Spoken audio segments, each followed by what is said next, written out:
नमस्कार, आपके साथ मैं हूं समीर अब्बास। जी हां, देश का कोरोना बुलेटिन हमें फिर शुरू करना पड़ा है क्योंकि जिस खौफ का खात्मा हो रहा था वो फिर लौट आया है। जिस वायरस ने पूरी दुनिया को दहला दिया था, अब वो फिर खतरनाक रूप अख्तियार करता नजर आ रहा है। देश के कई राज्यों में एक बार फिर से कोरोना वायरस पैर पसारने लगा है। देश के करीब 7 राज्यों में हर रोज तेजी से कोरोना के नए वेरिएंट्स के केस रिकॉर्ड किए जा रहे हैं। वहीं अब इन बढ़ते मामलों को लेकर केंद्र सरकार भी एक्शन में नजर आ रही है। देश के कई राज्यों में कोरोना ने यू टर्न मारा तो केंद्र सरकार अलर्ट मोड पर आ गई। मंगलवार को आनन फानन में पीएमओ में मीटिंग की गई, जिसके बाद सरकार ने ताबड़तोड़ कई अहम फैसले लिए। केंद्र सरकार 10 राज्यों में अपनी टीम भेजेगी। महाराष्ट्र, केरल, छत्तीसगढ़, मध्य प्रदेश, गुजरात, पंजाब, कर्नाटक, तमिलनाडु, पश्चिम बंगाल और जम्मू कश्मीर में केंद्र की टीम कोरोना के बढ़ते प्रभाव का जायजा लेगी।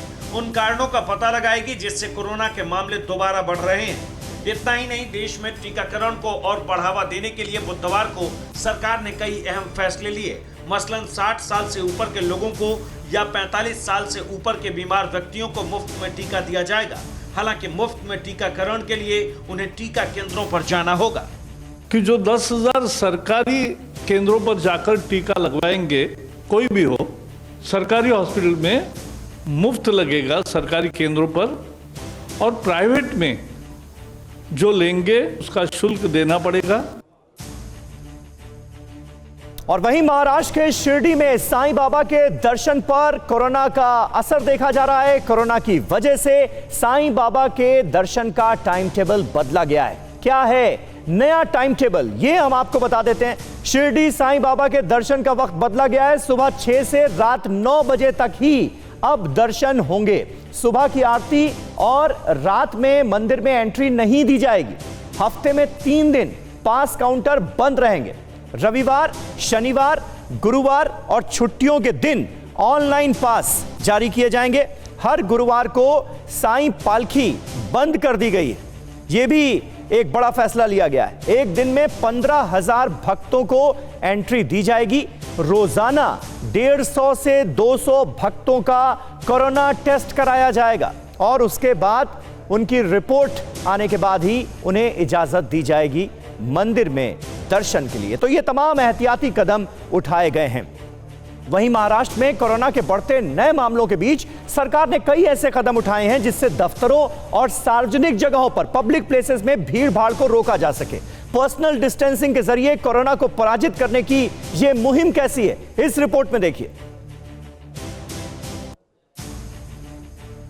सपनों का शहर मुंबई एक बार फिर कराह रहा है कोरोना के कहर से। बेकाबू होते जा रहे वायरस पर काबू करने की हर कोशिश नाकाम साबित हो रही है। 6 जिलों में लॉकडाउन और मुंबई में सख्ती के बाद अब सरकार ने दफ्तरों और सार्वजनिक जगहों पर भीड़ न जुटे, इसके लिए नए निर्देश जारी कर दिए हैं। महाराष्ट्र सरकार के नए निर्देश के मुताबिक मंत्रालयों में कर्मचारियों की संख्या आधी की जाए। इसके लिए स्टाफ को अल्टरनेट दिन बुलाया जाएगा। संबंधित विभाग के सचिव इस बाबत फैसला लें। अगर ऐसा संभव न हो तो हफ्ते में 3 दिन या एक हफ्ते की शिफ्ट लगाई जाए।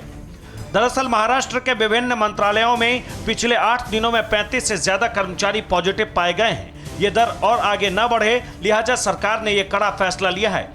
पुलिस कार्यालयों में 50% कर्मचारियों से काम करने को कहा गया है। इसके लिए काम को शिफ्ट में बांटा गया है। ए और बी श्रेणी के अधिकारियों को ऑफिस आना होगा, जबकि सी और डी श्रेणी के कर्मचारी वर्क फ्रॉम होम कर सकते हैं। और महाराष्ट्र सरकार ने कई और सख्त कदम उठाए हैं जिससे कोरोना के बढ़ते संक्रमण को रोका जा सके, काबू में किया जा सके। आइए देखते हैं पूरे महाराष्ट्र में कहां पर कैसी सख्ती बरती गई है। दरअसल महाराष्ट्र जो है वो सबसे ज्यादा प्रभावित राज्य है इस वक्त कोरोना वायरस के बढ़ते संक्रमण से, इसलिए महाराष्ट्र में सख्ती जरूरी भी है। यवतमाल, अकोला, अमरावती, बुल्ढाना में लॉकडाउन लगा दिया गया है और इसके अलावा पुणे हो, औरंगाबाद हो, यहां पर 14 मार्च तक नाइट कर्फ्यू तामील कर दिया गया है। मुंबई में ओवल मैदान 15 दिनों के लिए बंद कर दिया गया है ताकि किसी भी तरह के राजनीतिक और सांस्कृतिक कार्यक्रम यहां पर ना हो पाए, लोग इकट्ठे ना हो पाए। नागपुर में स्कूल, कॉलेज, कोचिंग क्लास 7 मार्च तक बंद कर दिए गए। इसके अलावा नागपुर में शादी, धार्मिक, सामाजिक, सांस्कृतिक, राजकीय कार्यक्रम 7 मार्च तक नहीं होंगे। इस बाबत भी निर्देश जारी कर दिए गए। इसके अलावा जालना में 31 मार्च तक school, college, coaching classes, hostels सब फिर से बंद हो गए हैं। तो जिस तरह से संक्रमण बढ़ता हुआ नजर आ रहा है, उसके बाद ये एहतियाती कदम उठाए गए हैं। यवतमाल में भी 5 से ज्यादा लोगों की भीड़ इकट्ठा होने पर पाबंदी लगा दी गई। विवाह में 25 लोगों को ही शामिल होने की इजाजत दी गई है। तो ये तमाम एहतियाती कदम, ये सावधानियां एक बार फिर से महाराष्ट्र में शुरू हो चुकी हैं। वहीं पिछले 24 घंटों में कोरोना ने दिल्ली वालों को भी चिंता में डाल दिया है। ऐसे में अब मध्य प्रदेश, छत्तीसगढ़, महाराष्ट्र, केरल और पंजाब से दिल्ली आने वाले लोगों को नेगेटिव RT-PCR रिपोर्ट दिखानी होगी और तभी उन्हें एंट्री मिलेगी। यह नियम 27 फरवरी से 15 मार्च तक लागू रहेगा। ठीक 11 महीने के बाद कोरोना के बढ़ते आंकड़ों ने एक बार फिर अवाम और सरकार दोनों को चिंता में डाल दिया है। इसी कड़ी में मुंबई और दिल्ली जैसे महानगरों की हालत ज्यादा खराब हो रही है। दिल्ली में कोरोना को लेकर जनता राहत की सांस लेने लगी थी। संक्रमण और डेथ रेट 0 के करीब पहुंच गया था, लेकिन बुधवार को अचानक 1 महीने बाद पॉजिटिविटी रेट ने उछाल मारा तो सरकार और दिल्ली वासियों के हाथ पांव फूलने लगे हैं। दिल्ली में बुधवार को 200 नए मामले सामने आए, जो कि 1 महीने बाद सबसे ज्यादा आंकड़ा है। इससे पहले 22 जनवरी को 266 केस दर्ज हुए थे।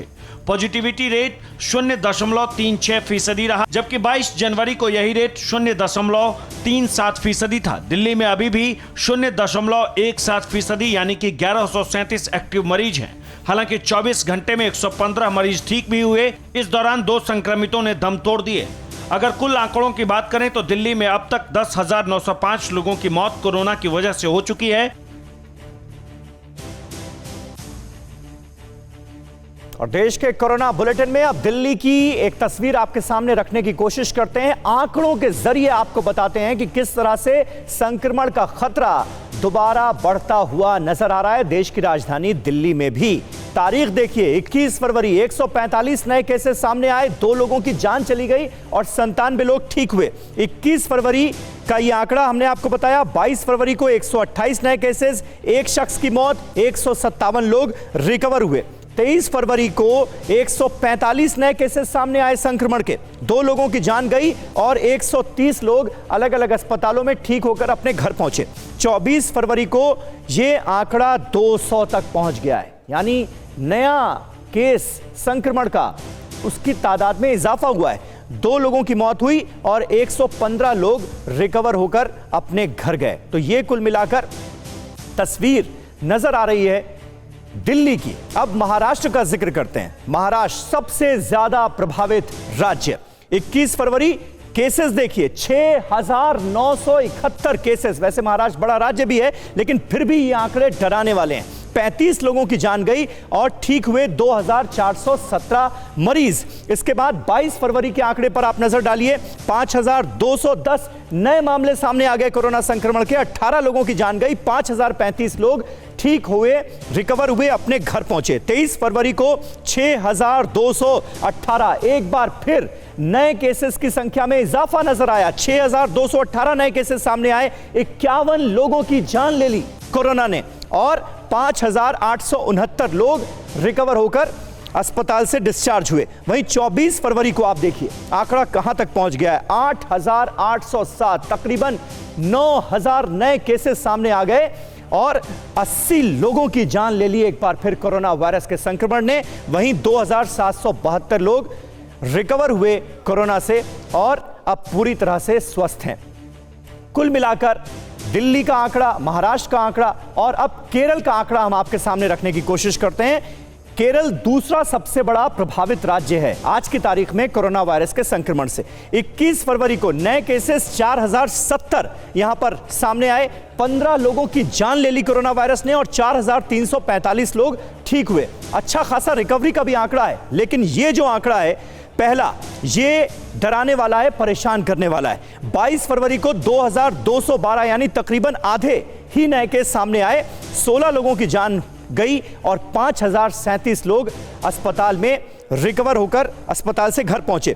23 फरवरी को 4034 कोरोना वायरस के संक्रमण के नए केस सामने आए, 14 लोगों की जान गई, 4823 लोग रिकवर हुए। इसके बाद 24 फरवरी के आंकड़े पर नजर डालिए, 4016 कोरोना वायरस के संक्रमण के नए केस सामने आए, 17 लोगों की जान ली कोरोना वायरस ने और 5885 लोग रिकवर हुए, पूरी तरह से स्वस्थ होकर अपने घर पहुंचे। तो कुल मिलाकर ये तमाम वो राज्य हैं जो आज की तारीख में सबसे ज्यादा प्रभावित नजर आ रहे हैं। मध्य प्रदेश का आंकड़ा देखिए, 21 फरवरी को 299 नए केस, 4 लोगों की मौत, 238 लोग ठीक हुए। 22 फरवरी को 294 नए केसेस फिर सामने आए और लेकिन राहत की बात यह रही कि किसी की जान नहीं गई, लेकिन 241 लोग अलग अलग अस्पतालों में ठीक हुए, पूरी तरह से रिकवर हो गए। 23 फरवरी को 246 और नए केसेस सामने आए, एक शख्स की जान भी गई और 200 लोग रिकवर हुए। इसके बाद 24 फरवरी के आंकड़े आपके सामने, 300 तकरीबन 350 के पास यह आंकड़ा पहुंचता हुआ नजर आया। 2 लोगों की जान गई और 223 लोग मध्य प्रदेश में रिकवर हुए, कोरोना से स्वस्थ हुए अस्पताल में इलाज के बाद। तो कुल मिलाकर ये वो राज्य हैं जहां पर सबसे ज्यादा असर कोरोना वायरस के संक्रमण का आज की तारीख में देखा जा रहा है। वहीं कोरोना संक्रमण रोकने के लिए पश्चिम बंगाल सरकार ने बड़ा फैसला किया है। 4 राज्यों से आने वालों के लिए नेगेटिव कोरोना रिपोर्ट अब जरूरी कर दी गई है। ये राज्य कौन कौन से हैं? महाराष्ट्र, कर्नाटक, तेलंगाना और केरल। अगर यहां से कोई भी शख्स पश्चिम बंगाल आता है तो उसे RT-PCR टेस्ट की यानी कोरोना टेस्ट की नेगेटिव टेस्ट रिपोर्ट दिखाना जरूरी होगा। बीते एक हफ्ते में सामने आए कोरोना के कुल मामलों में से 86% केसेस इन 4 राज्यों से सामने आए हैं। बंगाल सरकार सभी लोगों को मुफ्त में टीका लगाना चाहती है, यह भी जाहिर किया गया है और इसके लिए बाकायदा ममता बनर्जी ने एक चिट्ठी भी लिखी है प्रधानमंत्री नरेंद्र मोदी को।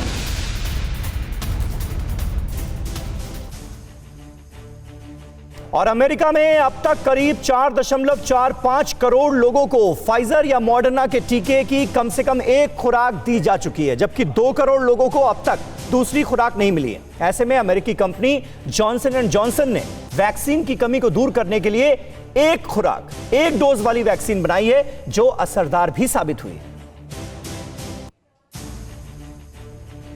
कोरोना को लेकर जितनी सजगता पूरी दुनिया ने दिखाई, वैक्सीनेशन को लेकर लोग उतने जागरूक नहीं दिखे हैं। कई देशों में या तो वैक्सीन कम पड़ गई या फिर लोगों ने वैक्सीन की दूसरी खुराक ही नहीं ली। भारत में भी कई लोगों ने दूसरी खुराक से परहेज किया। ऐसे में अमेरिकी कंपनी जॉनसन एंड जॉनसन ने एक नई पहल की है जो इन समस्याओं से निजात दिलाएगी। जॉनसन एंड जॉनसन ने एक खुराक वाली वैक्सीन बनाई है जो कोरोना के खिलाफ असरदार है। अमेरिकी नियामकों की समीक्षा में यह वैक्सीन 66% प्रभावी पाई गई है। अमेरिका के खाद्य एवं औषधि प्रशासन FDA के स्वतंत्र सलाहकार कल यानी शुक्रवार को इस टीके पर चर्चा करने वाले हैं, जिसके आधार पर इसके उपयोग की अनुमति दी जा सकती है। ऐसे में माना जा रहा है कि बहुत जल्द ही अमेरिका को मॉडर्ना और फाइजर के बाद कोरोना की तीसरी वैक्सीन मिल जाएगी। FDA का दावा है कि जॉनसन एंड जॉनसन की खुराक से टीकाकरण में तेजी आएगी और ये उपयोग के लिए सुरक्षित भी है।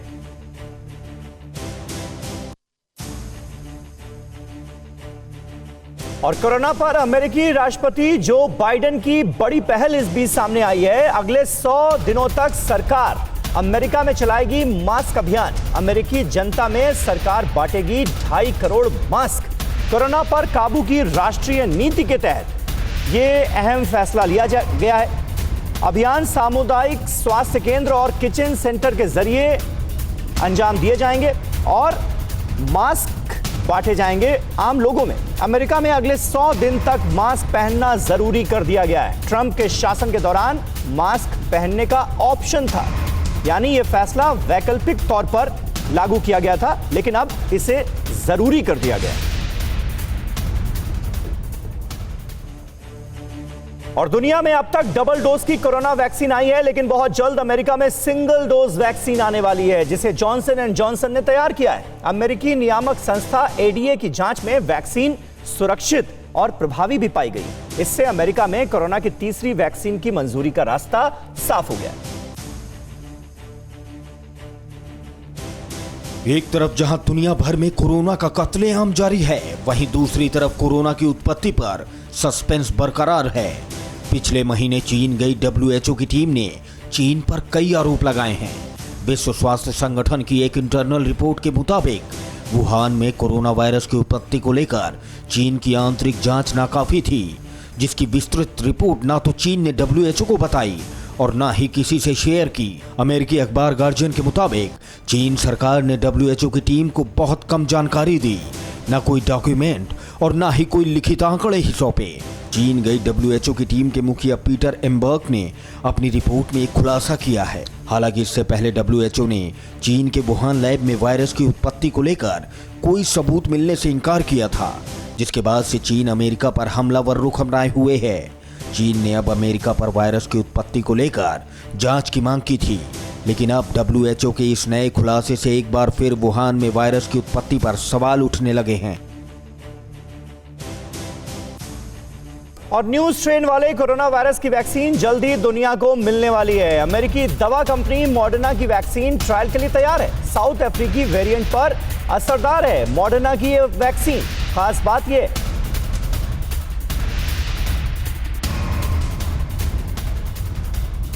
न्यूज़ टॉप 9 रोज सुबह 7 बजे और शाम 7 बजे सिर्फ TV9 भारतवर्ष पर।